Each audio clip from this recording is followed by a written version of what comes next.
Əziz və hörmətli xalqım, dəyərli soydaşlarım, bildiyiniz kimi dünyada ən böyük çirkin siyasət gedir. Dünya ölkələrində baş vermiş bu çirkin siyasətin səbəbi insanların azalmasına, yoxluğuna gətirib çıxartmasını siyasətidir.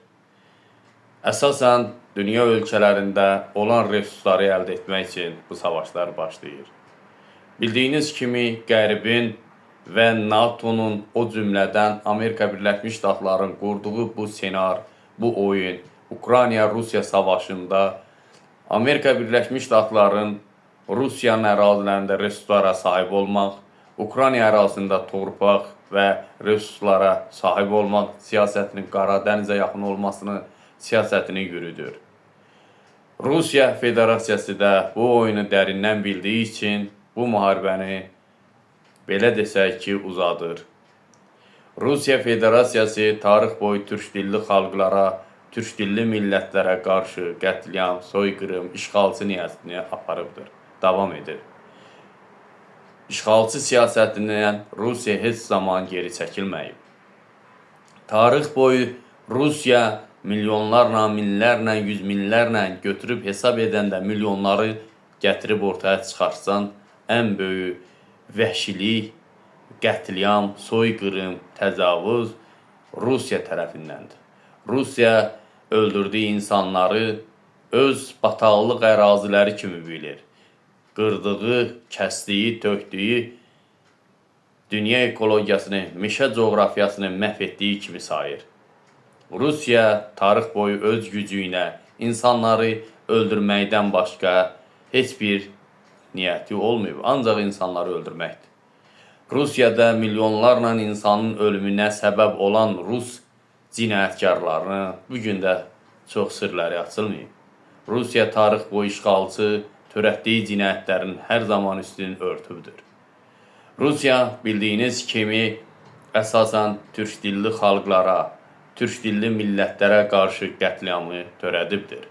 Bunlara faktlar və subutlar, torpaq bütövlüyünü, ərazi, xalqların dilini mənimsəmək, işğal etmək, onları unutturmaq, məhv etmək, öz dilini yeritmək siyasətini yürüdübdür. Və türk dilli xalqların, türk millətinin yanında olan etnik millətlər də türklərlə bərabər məhv etməyə çalışıbdır. Əziz və hörmətli xalqım, dəyərli soydaşlarım, Rusiya bildiyiniz kimi dünya siyasi baxımda, dünya coğrafiyasında böyük siyasətini yürütməsinin səbəbləri də onlardan 99%-dən də onun 1%-nin yarım hissəsinin əsasən də Qara dəniz üzərinə yönəldi. O cümlədən Rusiya demək olar ki, Azərbaycanın güclənməsini istəmir, Türk dövlətinin güclənməsini istəmir. Rusiyanın bütün dünya ölkələri bilir ki, Rusiyanı dizə gətirsə və bütün dünya ölkələri də bunu istəyir ki, Türkiyə ilə Rusiya üz-üzə gəlsin, çox çalışırlar. Dünya ölkələrində hər kəs bilir ki, Rusu dizə gətirsə, dizə çöktürsə, yalnız bir millət var, o da Türk millətidir. Əziz və hörmətli xalqım, dəyərli soydaşlarım, Rusiya işğalçı dövlətdir. Rusiyanın başından Vladimir Putin getməsə, bu çirkin siyasət tarix boyu, yəni Rusiyanın başında duran rəhbərliyinin çirkin siyasətinin qurbanında çox insanlar olacaq. Rusiya bildiyiniz kimi Amerika Birləşmiş Ştatları ilə coğrafiya parçalanmasın deyə resursları Amerika Birləşmiş Ştatları əldə etmək üçün Rusiya ərazi bütövlüyündə Amerika Birləşmiş şirkətlərinin bazaları və şirkətləri hərbi düşərgə kimi, amma şirkət fəaliyyətini göstərəcək. Bundan Rusiya da qazanmış olacaq. Amma əsasən Rusiyanın siyasəti Ukraynaya tabi olmasın, əgər olsa, bütün Ukraynanın dəymiş ziyanını ödəmiş olacaq illərlə tarix boyu. Onun üçün Amerikaya vəd vermiş Rusiya, Ukraynada silahları geri çəkdirmək, təslim etmək və insan azalmasına səbəb yoxluğuna çıxartmaq istəyir. o cümlədən Amerika Birləşmiş Ştatları, həmin Rusiya ərazi bütövlüyündən və o cümlədən Ukrayna ərazi bütövlüyündən istifadə etməyə çalışacaq və buna da yaxınlaşır. Onunla bağlı Rusiyanın Hindistan məsələsində getməsi, yəni Hindistanın İrəvana silah göndərməsi, Pakistanın Türk dünyasının, Türk dövlətinin yanında, Azərbaycanın yanında olmasını Rusiyanın qorxudur. Onunla bağlı Pakistana qarşı böyük siyasət yürüdür. Əfqanistan məsələsində Çinin siyasətinə dəstək verir, Talibanı gücləndirsin. O cümlədən İsrailin Azərbaycana güclənməsində, dəstək verməsində, bunu Cənubi Azərbaycanda farslar, indiki İran qondarma dövlətinin Fələstində olmasını, Rusiyanın Fələstinin yanında olmasının, İsrailə qarşı böyük savaşın yaradılmasının səbəbi bu idi. Əsas resursların fikirləşirdilər ki, Yunanistandan yox, Qəzzanın Türkiyə ərazisindən keçirməsinin qarşısı alması idi. Bunun Qərbin siyasəti idi. Amma bu siyasətdən istifadə edən işğalçı Rusiyada İran özünü yetirdi. Bildiyiniz kimi, İsrail milyardlarla Fələstinə köçürdüyü pulları Fələstinlər yeraltı tunellər qazmış və silahlar almışdı. İsrail bildiyiniz kimi Fələstinlərə yaxşı yaşaması ilə bağlı ən aşağısı səviyyədə götürsək 2 milyona yaxın İsraildə ərəblər və müsəlmanlar yaşayır. Onların yaxşı yaşaması ilə bağlı aylıq əmək haqqısı oranın vətəndaşı kimi 5 min dollar, 10 min dollara yaxın pul alır. Və Həmasın orada hərəkət etməsi, 1200 min farsın orada olması, İranın İsrailə qarşı siyasəti İsrailin güclənməsin deyə və Azərbaycana dəstək verməsin, Azərbaycanın yanında olmasın deyə. Türkiyədə Ərəb Liqasının əsasında, dünya coğrafiyasında və NATO sıralarında olduğu üçün Qəzza istiqamətə Türk ordusunun 2000-ə yaxın ordu göndərməsi oldu. Əziz və hörmətli xalqım, dəyərli soydaşlarım, Rusiyada olan miqrantlar orada dünyasını dəyişmiş, belə deyim, qəhrəmancasına, cəsurcasına, Rusiyanın siyasətinə qurban olan hər bir insanlara buradan səslənirəm. Uca yaradan Tanrı heç bir valideynə övlad dərdi, övlad acısı heç bir insana verməsin. Bir valideyn üçün övlad dərdi dünyadan ən böyük ağır yükdür. Amma mən öz fikrimi çatdıracağam. Azərbaycanlılar gedib Rusiya bitkə çörəkdən ötürü. Əgər Azərbaycanda iş yerləri normal əmək haqqı olsaydı, bugün Azərbaycanlıların 99%, 800 min Rusiyada qeydiyyatdan keçib. 99% Rusiya belə deyək getməzdi. Başqa ölkələrə üst tutardı.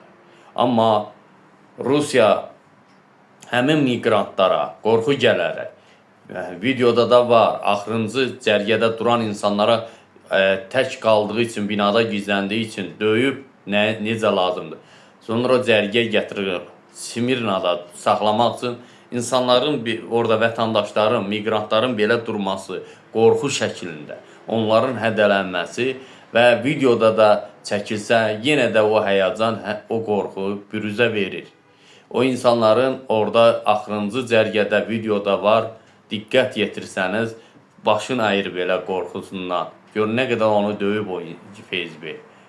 O Rusiyanın təhlükəsizliyini alır, işçiləri və yırtıcıları, insandan kəm olanlar, heyvan kimi hərəkət edən Rusiyanın işçiləri vəzifə başında mafiya kimi hərəkət edir.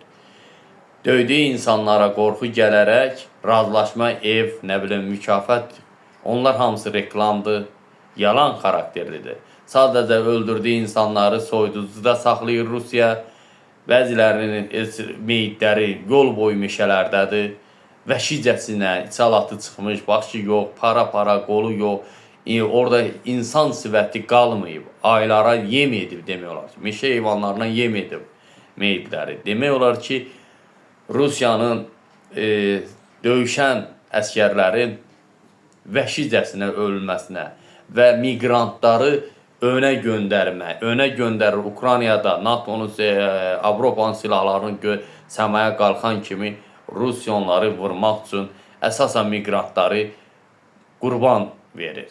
Yəni, müharibə görməyən, döyüşməyən və yaxud da nasazlıqla və hərbi xidmətə düşmən Qazaxıstanlı olsun, Qırğızstanlı olsun, Tacik olsun, Azərbaycanlı olsun.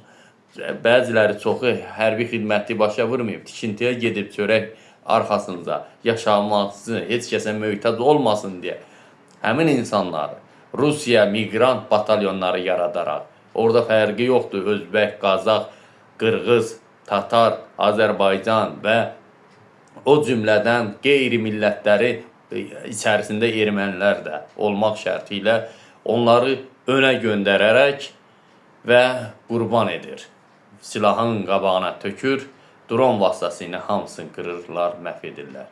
Sonra onlar həmin dronların hardan qalxdığını görəndə Rusiyanın raket sistemləri işə düşür.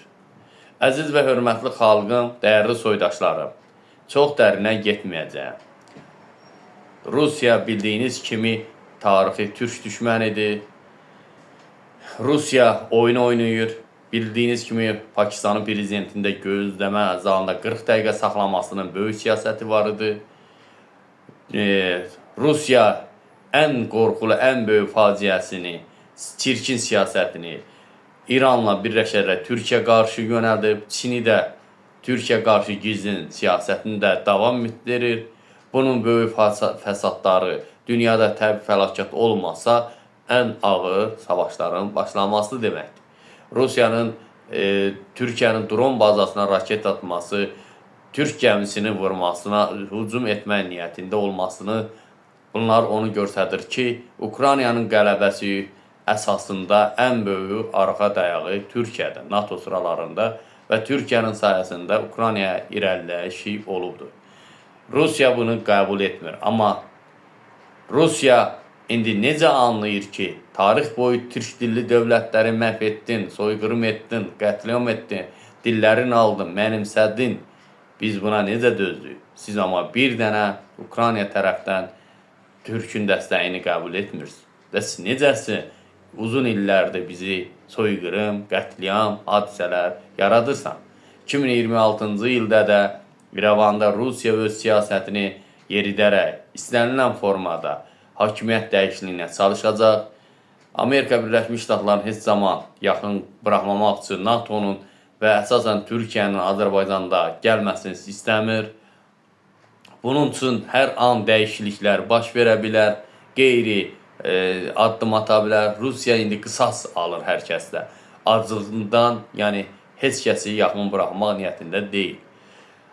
Avropanın siyasətinin nəticəsində, Amerika Birləşmiş siyasətinin nəticəsində əsasən vacib rol oynasa, Yaponiya, Rusiya hücum etsə, Kuril adaları tərəfinə istiqamətdən öz ərazi bütövlüyünə nüvə silahının açılmasına da səbəb ola bilər. Onun üçün Rusiyanı dayandırmırsa, bu dövlətlər göz yumursa, deməli bu savaşı istəyirlər.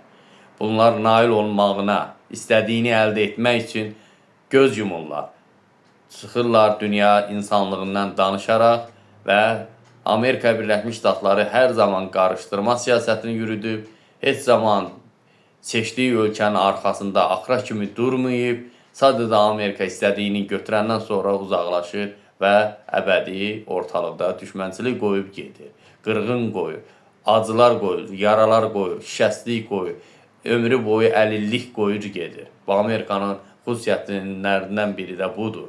Əziz və hörmətli soydaşlarım, əziz xalqım, vətəndaşlarım, bu savaşda belə desək, Şimali Koreyanın, Çinin və bu ortalıqda İranı özünə cəlb etmək, Hindistanı özünə cəlb etmək Amerika üçün, Qərb üçün böyük təhlükə mənbəyinə çevirmə niyyətinə düşüblər. Onunla bağlı regionda əsasən Rusiya-Ukrayna savaşı dayandırılmazsa, Hindistanla Çini və İran siyasətinə qarşı böyük mübarizə, savaş mübarizəsi aparılmalıdır. Da siyasəti dayandırmaq, raket zərbələrinə turş etmək. Çin dünyanın ən qorxulu silahlarını istehsal etməkdə gecə-gündüz başlayır. Bildiyiniz kimi əhalisi çox olduğu üçün Çinə bir gecədə silah bazasının işə düşməsi bəs edir.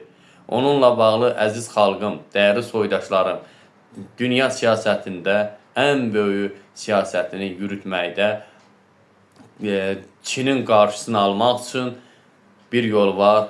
Çin parçalamaq, Hindistanı parçalamaq, İranı məhv etmək, Rusiyanı məhv etmək, o zaman dünya siyasətində tarazlığı yavaş-yavaş öz yerinə tutur. Əgər bu olmasa, daimi savaş bölgəsi, ağır silahlar, Şimali Koreya kimi ölkələr də bənzər silahlar buraxardı.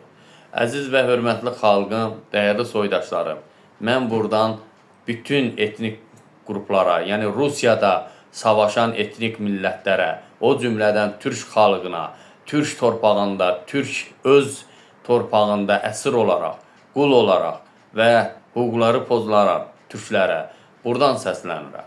Fərqi yoxdur. Başqırıstan olsun, Altay olsun, Dağıstan olsun, Qaraçay, Ural, Xantımant, Tuvallar, çox yəni türklərin, əsasən Azərbaycanlılar gedir Rusiyada bitkə çörəkdən ötürü. Və FSB-nin Rusiyanı idarə edən FSB-dir. FSB demək olar ki, bütün miqrantlara qorxu gələrək əvvəl 14 gün müddətində cavab olmalı idi. O cümlədən miqrantların psixoloji yoxlama, həkim müayinəsindən keçmə 14 gün müddətində cavab gəldi, müharibə göndərməli. Amma indi hal-hazırda Rusiyada elə deyil. Rusiya bildiyiniz kimi miqrantlara qorxu gələrək, başlarına silah dəyərək və onları döyüş bölgəsinə göndərərək, bu döyüş bölgəsinə göndərməsinin səbəbi Azərbaycana qarşı siyasətdir. Necə ki, Azərbaycanın təyyarəsini vuran Rusiya zakası ilə hansı yolla olur olsun, böyük bu siyasət idi. Tarix bu Azərbaycanlara qarşı olub, hər cəhətdən, yəni bir deyil, saymaqla bitməz. O cümlədən Fələstinə dəstək vermək bunu da bürüzə verirdi. Pakistana qarşı etdiyi hərəkət bunu da bürüzə verirdi. Türkiyənin dron bazasına qarşı mübarizə aparmaq, gəmilərinə qarşı mübarizə aparmaq, həmin gəmilər dediyinə görə Rusiyanın yük daşımasına bağlı Ukraynaya. O cümlədən Rusiya açıq-aşkar Türk dünyasına qarşı savaş aparır. Azərbaycana qarşı siyasəti də bundan bağlıdır ki, Azərbaycanlıları Rusiyada öldürməyin səbəbi də Qərb dövlətlərinə və Ukraynanın Azərbaycandan çəkindirmək və dünya görsətsin ki, Azərbaycanlılar da mənim tərəfimdə döyüşür. NATO sıralarına Azərbaycan, Avropa tamamilə təsdiqlənməsin deyə. Rusiya bilərəkdən Azərbaycandan qisas alması üçün Azərbaycanlıları öldürür. Bunu hər kəs bilsin. Onun üçün hər bir Azərbaycanlı Rusiyada, Ukrayna tərəfinə qarşı döyüşürsə, ölürsə, Azərbaycan Türk dünyasına siyasi tərəfdən qəhrəman, igid, şəhid sayılır. Bunu hər kəs bilsin. Rusiyada ölən Azərbaycanlılar, fərqi yoxdur, istəyir meşə ərazilərində olsun, istəyir savaşda olsun, istəyir hansı yolla olur olsun, ya həbs olursa. Bu, Türk millətinə qarşı Rusiyanın apardığı siyasətdir. Əziz xalqım, dəyərli soydaşlarım və Azərbaycanlıların Rusiya tərəfində şəhid olan, qəhrəmancasına, igidcəsinə Ukraynanın qarşı döyüşdüyü üçün demirəm. Yəni, Rusiya bunları məcburən göndərirsə döyüşə, deməli, Azərbaycan dövlətinə qarşı, Türk millətinə qarşı siyasət yürüdür. Azərbaycanlıları Rusiyanın ərazisində öldürməsinin siyasətin nəticəsi nədir? Azərbaycana dağ vurmaqdır. Yəni, bu miqrant çörək dağcaq gedib, Ukraynaya Rusiya siyasətinə qarışmaq üçün getməyib. Onunla bağlı, əgər bir Azərbaycanlı Rusiyada ölürsə, Rusiyanın çirkin siyasətinin nəticəsində ölürsə, Rusiya öldürürsə onu, o Azərbaycan Türk dünyası üçün şəhid sayılır. Niyə? Çünki biz Azərbaycanlılara qarşı Azərbaycan vətəndaşını öldürərək göndərirsiniz. Və qorxu gəlmək demək. Dünya siyasətində göstərmək istəyir ki, Rusiya, Azərbaycanın nəzarəti mənim və Xəzər yanından Suriya raket atmasından elə bu siyasətin bir üzü idi. Yəni, buradan əlinizi çəkin, məhv edərəm mənasını daşıyır. Əziz və hörmətli xalqım və dəyərli soydaşlarım, Rusiyada həlak olan Azərbaycanlıların valideynlərinə səbir diləyirəm, baş sağlığı verirəm və onlara deyirəm, siz övladlarınızı Rusiya siyasətində, Rusiya Azərbaycana qarşı böyük siyasət yürüdür, Azərbaycanlılara baskı üçün, qorxu gəlmək üçün öldürür, öldürdüyü üçün və orada dil bilməyən Azərbaycanlılar çoxsu və rus dilində sənədlər olduğu üçün və qorxu gəldiyi üçün həmin yerdə sənədlərə qol çəkirlər, ehtiyat balanız əllərində Rus arxivinə getmək üçün. O da ondan bağlıdır ki, Rusiya həmin sənədləri nə edəcək? Əgər tələb etsə ki, bir Azərbaycanlı mənim övladımı öldürmürsən Rusiyada, mənim övladımı niyə öldürmüsən, niyə getmirsən, ya Rusiya qarşı o övladının qəbrinin yanında çıxış edib paylaşsa, Rusiya mənim övladımı öldürdü, çörək dağıca gəlmişdi, Rusiyanı dünya terrorçu kimi, işğalçı kimi tanıtdırsa, Rusiya sənə çıxardıb göstərəcək ki, sənin övladın könüllü döyüşüb, muzlu döyüşçü kimi pul vermişəm. Əgərsə Rusiya Azərbaycan əskərlərinə, öldürdüyü əskərləri qabağa 50.000 dollar, yəni dollarla, Rus pulu ilə hardasa 4 milyon 400.000, 700.000 təqribən belə hesablayaq götürəndə, o deməkdir ki, əgər pul Azərbaycan vətəndaşının meydindən qabağa pul gedibsə bir aya, bir aydan sonra Azərbaycanın vətəndaşının meydi gəlirsə, əmin olun ki, həmin əskərlərin qarışıqdır orada. Yəni, dəqiq miqrantlar briqadalarından əlavə orada heç kimi tanıya bilmir. Vəhşicəsinə insanlar ölür, parçalanır. 40 ton, 70 ton belə deyək, tankı dağıdan, meşəni, torpağı, dərinlik, çuxurlar yaradan insana nə baxır? İnsan ətdəndir. Onun üçün, əziz xalqım, dəyərli soydaşlarım, Rusiyada öldürülən Azərbaycanlıların əlində Rusiyada sənəd saxlayacaq. Necə saxlayacaq? Deyəcək ki, mən pul vermişəm, oğlum döyüşüb, heç tanımıram. Amma siz övladlarınızsın, götürüb sənədlərin, şəxsiyyət vəsiqələrini və ölüm kağıdını Rusiya tərəfdən göndərildi. Bütün sənədlərinizi özünüzlə götürüb aparsanız Rusiya və aparın, gedin. Yəni sizin övladınızı Rusiya öldürüb, gedin Rusiyanın boğazından yapışın.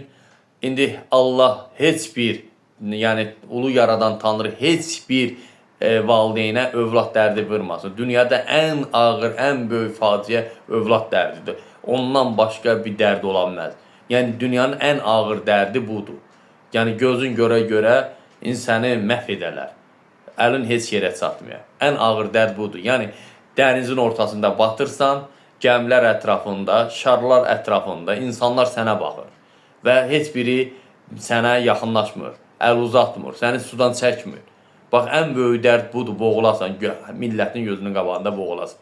Onun üçün siz, yəni, buradan övladları dünyası dəyişmiş, qəhrəmancasına, igidcəsinə şəhid olmuş Rusiya tərəfində, Rusiyanın çirkin siyasətinə qurbanı olan Azərbaycanlıların valideynlərinə buradan səslənirəm.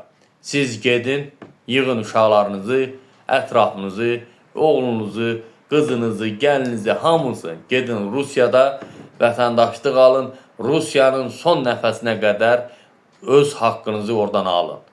Bu olub da, indi olacağa deyəcək çarə yoxdur. Bunu Rusiya bilə-bilə edib. Ona görə siz də gedin, burada belə deyək, soğan çörək yeyib, burada zibil atmaq, gedib elə yerdə ölməkdənsə, Rusun siyasəti olmaqdansa, burada qalıb, belə deyək, ac qalmaq daha ondan üstün sayılır. Amma bugün reallıqda, bugünkü gündə siz gedin, qoy Rusiya sizi hər şeylə təmir etsin.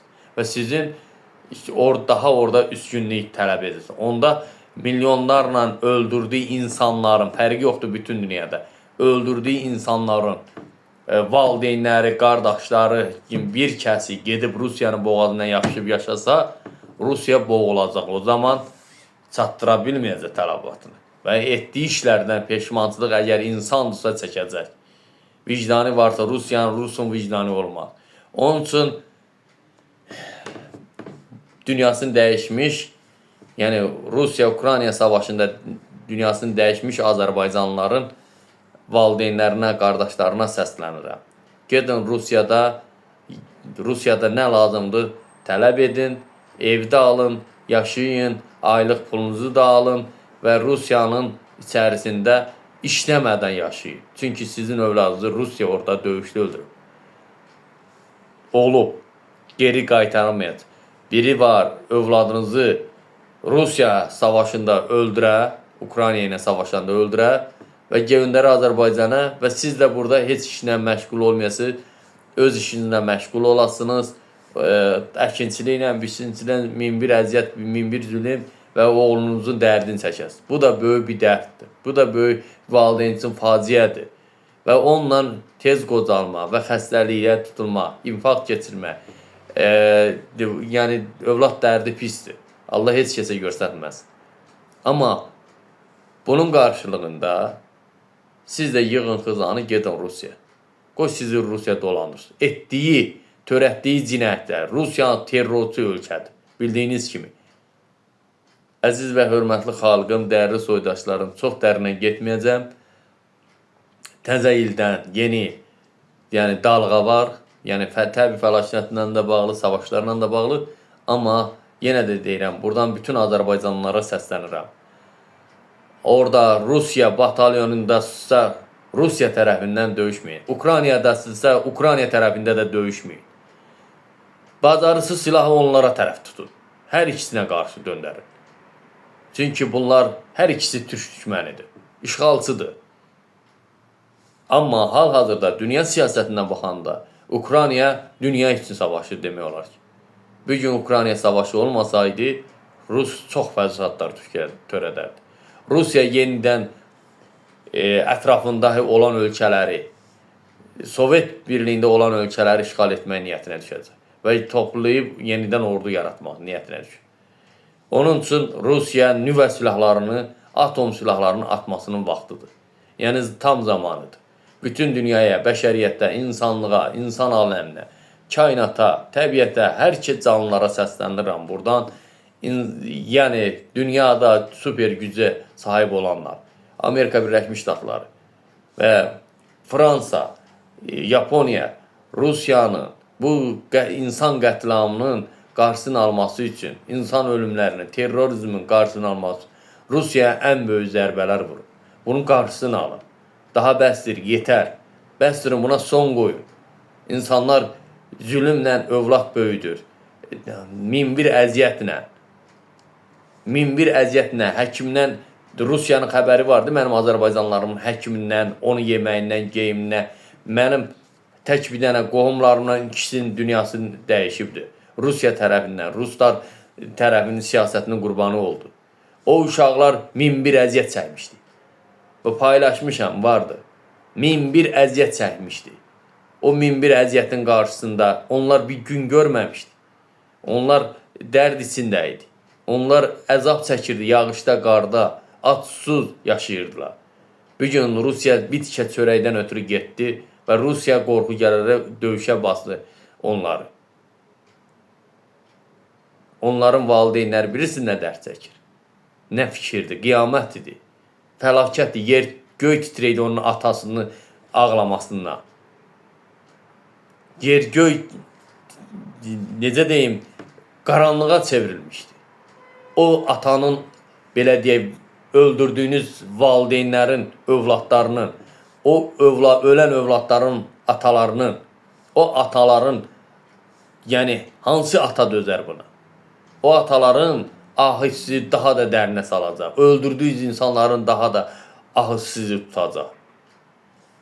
Mənim qohumlarımdan Rusiya tərəfində, yəni işçinin bağlı getmişdi və Rusiyanın zorla onlar Feyzbi çoxsuna orada başına silah diriyib aparıb göndərir. Kamazlara yığırlar, arxadan bulomluyurlar, göndərirlər döyüş bölgəsinə. Bahtsız o boyda yol göndərirlər, sonra hərbi formanı geyindirirlər. Orada da nə yedin. Bax, buna hansı valideyn dözər? Mənim ən yaxın qohumlarım, dayı əvəzi olan insanlarım idi. O insanların, övladlarının dünyasını dəyişmişdi, onun valideynlərinin səsi götürmüşdü aləmi. Bir, yəni övladı üçün fəryad edən atanın səsini Allah heç vaxt sizə bağışlamayacaq, Rusiya. Terrorizmlə dünyada istəyir İran olsun, istəyir Rusiya olsun, fərqi yoxdur, istəyir Ərəb olsun. Nə qədər insan öldürmək olur, nə qədər yırtıcı olasınız. Mən onun üçün Azərbaycan Respublikasından buradan müraciət edirəm. Xahiş edirəm. Mənim ən nifrət elədiyim o futboldur. Futbola qətiyyən baxmıram, o heç baxmaq da niyyətində deyiləm. Və qaydasız döyüşlərdir. Bu qaydasız döyüşlər gənc nəslin psixologiyasını pozur. Qaydasız döyüş dünyada vəhşilik örgədir. Qaydasız döyüşə baxan uşaqların gələcəyi sonu başqa ölkələrdə sonra da işlə bağlı gedəndə həmin ölkələr basır döyüş bölgəsinə, adını da qoyur Muzlu. O da fikirləşir ki, qaydasız döyüşlər necə, gördüyüm kinoyda necədir, həyat belədir, belə də olmalıdır. Əziz xalqım, dəyərli soydaşlarım, bütün buradan yenə də səslənirəm. Rusiyada olan Azərbaycanlar və Azərbaycan xalqına səslənirəm. Və hər bir kəsin övladı, qardaşı, qohumu hamısı Rusiyadadır. Qazanc acısı gedib. Rusiyanın öldürdüyü Azərbaycanların yenə də deyirəm, övladlarını, yaxınlarını və demək olar ki, mənim qohumlarımın belə deyək, bugün hardasa yəni 3-ü idi də, bugün ölüm gününün 3 gündür keçirdi, gətirib dəfin olmaz. Onun atasının səsi, fəryadı, mən həyatı boyu inanmıram ki, Allah bağışlar Rusiya. Bu fəryad, bu səs, nalha, övladcın qışqırması, bağırması, yer göyün titrəməsi deməkdir. Allaha qarşı isyan idi artıq. Yəni, nə günahı vardı o insanlar, o körpələri. Heç yaşı da yəni 25-26 yaşı da yoxdur. Olsun 30. Bu uşaqların nə günahı vardı? Cavan, gənc, subay uşaqlar hamısını. Cənub TV kanalda deyir ki, Rusiya tərəfindən, Rusiya müharibəsində həlak olub. Rusiya tərəfinə könüllü getməyib. Rusiya Azərbaycandan geyinib, mən Rusiya üçün döyüşməyə gedirəm deməyib. Pul üçün getməyib, o elə Cənub TV kanalda ağzına gələn deyil. O orada migrantdır. Bitkə çörəkdən ötürü getmişdi. Getmişdi ki, niyə siz orada informasiyanı düzgün vermirsiniz? Denən ki, Azərbaycanlara zor tətbiq edir, qorxu gəlir, basırlar, müharibəyə göndərirlər. Rusiyanın siyasətinin nəticəsində qurban oldu həmin o gənclər. Biri Yardımlı rayonun Əfsadlan kəndi, Yardımlı rayonun Teşcan kəndini. Onlar nə gün görmüşdü? Elə pulla susturmaq olar hər şeyi. İndi həmin adamlar da yığılsın, ailəvi xızanı geçsin Rusiya. Çoxdur. 1 deyir, 2 deyir. Azərbaycan nə qədər meyit gəlib Rusiyada. Onlara hamısına səslənirəm. İnsanlıq olan, qəlbində vicdan olan insanlara səslənirəm. Azərbaycanda burada nə qədər əsl insanlıq daşıyan insanlara səslənirəm. Dizi cırı, sinəsi açıq, göbəyi açıq insanlara mən səslənmirəm. Əsl qeyrətli insanlara səslənirəm. Rusiya qarşı hamı ki tökülməlidir, bir dayandır savaşı deməlidir. Dünyanın harasında olursa olur. Bir valideynin övladı üçün o fəryadı bütün dünya və çəkib paylaşsaydı dünya ağlayar, daş olan insan ağlayardı. Onun səsi kilometrlərlə gedirdi. Bu qədər də acımasız olar, bu qədər də Rusiyada vəhşilik olar, terrorizm olar. Mən nə Ukraynanın tərəfindəyim, nə Rusiyanın. Amma mənim millətim orada məhv olur. Onlar Rusla Ukraynaya savaşır, cərə savaşır, gora savaşır. Ondan mənə nə? Amma mənim millətimi niyə öldürürsən orada? Bu bəşəriyyət üçün, kainat üçün bir, necə deyim, bitmiş deməkdir. Düzdür, Ukraynaya dünya siyasətində baxanda dünya üçün savaşır. Amma mən də bu cürünə deyirəm ki, yığılın, çıxın deyin ki, Rusiya savaşı dayandırın. Bütün Rus xalqına səslənirəm. Rusların orada olanlara, Rusiya heç vaxt öldürdüyü insanların qısasını qoymayacaq, söz yox. Amma oradakı Ruslara əgər valideyn sifəti varsa, Rus anaları deyilən bir şey varsa, tökülsün bu Rusiya siyasətinə qarşı hərbiçilər geri dönsün. Açsın silah, savaşmasın. İnsanları orada toyuq qripi tutan kimi qırıb tökürlər orada. Meşələr yol boyu hamısı Rus əskərlərinin meydidir. Qazırlar, tulluyurlar hara gəldi, ekskavatorla yığırlar bir yerə, nə bilim, yandırırlar, neynirlər. Bu qədər acımasız olmaz. Dünya nəyə baxır? Dünya niyə göz yumur? Ukraynaya qarşı belə deyək, silah verməklə deyil. Amerika nəyə baxır? Yaponiya nəyə baxır? Fransa nəyə baxır? Qərb dövlətləri, Almaniya nəyə baxır? Ordusunu göndərsin.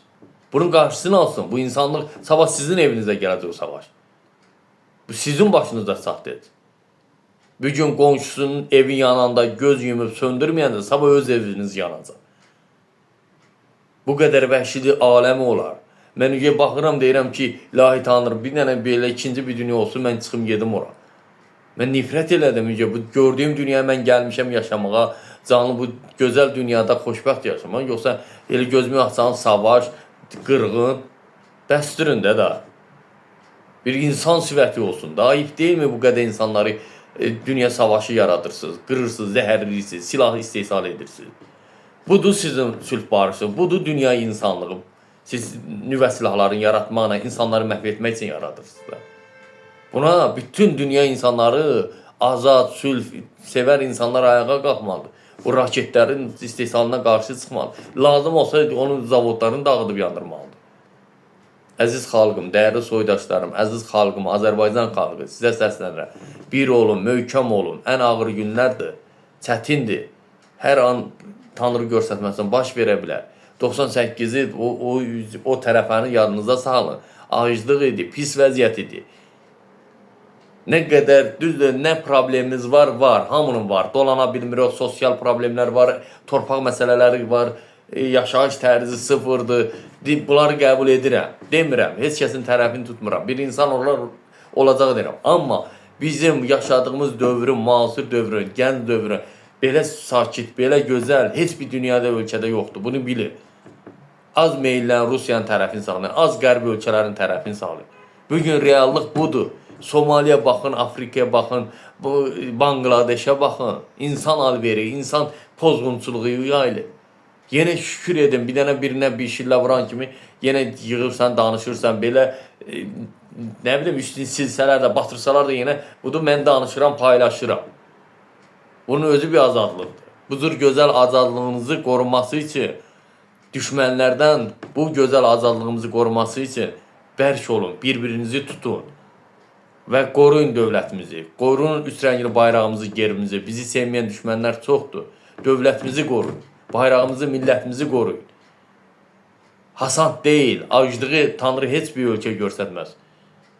98, 90, qırğınları göstərdən o müharibə vaxtlarında ən acı kim kimə idi?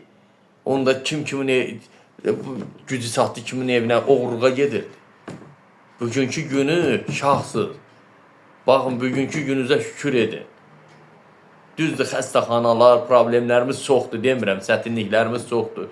Xəstəxanaya getmək üçün gərək sənin ən aşağısı bir 500.000 pulun olmalı. Bunu qəbul edirəm, amma belə sakit, belə birinə bir şeylə vuranda çəkib paylaşırsan, dərdini deyirsən. Rusiyada ölsən sənə kim baxacaq meşələr? Birinə qoydun bir şeylə, o birisi çıxartdı, bıçağı soxdu, öldürdü. Hindistanda, nə bilim, Çində, səni kim tanıyacaq? Yəhsiz kimi. Ona görə valideynlər övladlarını çalışır ki, qoruyur pislərdə. Bir-birinizin qədrini bilin. Valla dünyada, Avropada buradır, Rusiyada buradır, ən gözəl xoşbəxtçilik də buradır. Sülh, sakitlik olması üçün deyirəm. Sağ olun, təşəkkür edirəm əziz, hörmətli xalqım, dəyərli soydaşlarım. Bu ölkədə də yığışdırın dedikodunu, giz-giz danışıqları, etnik söhbətləri yığışdırın.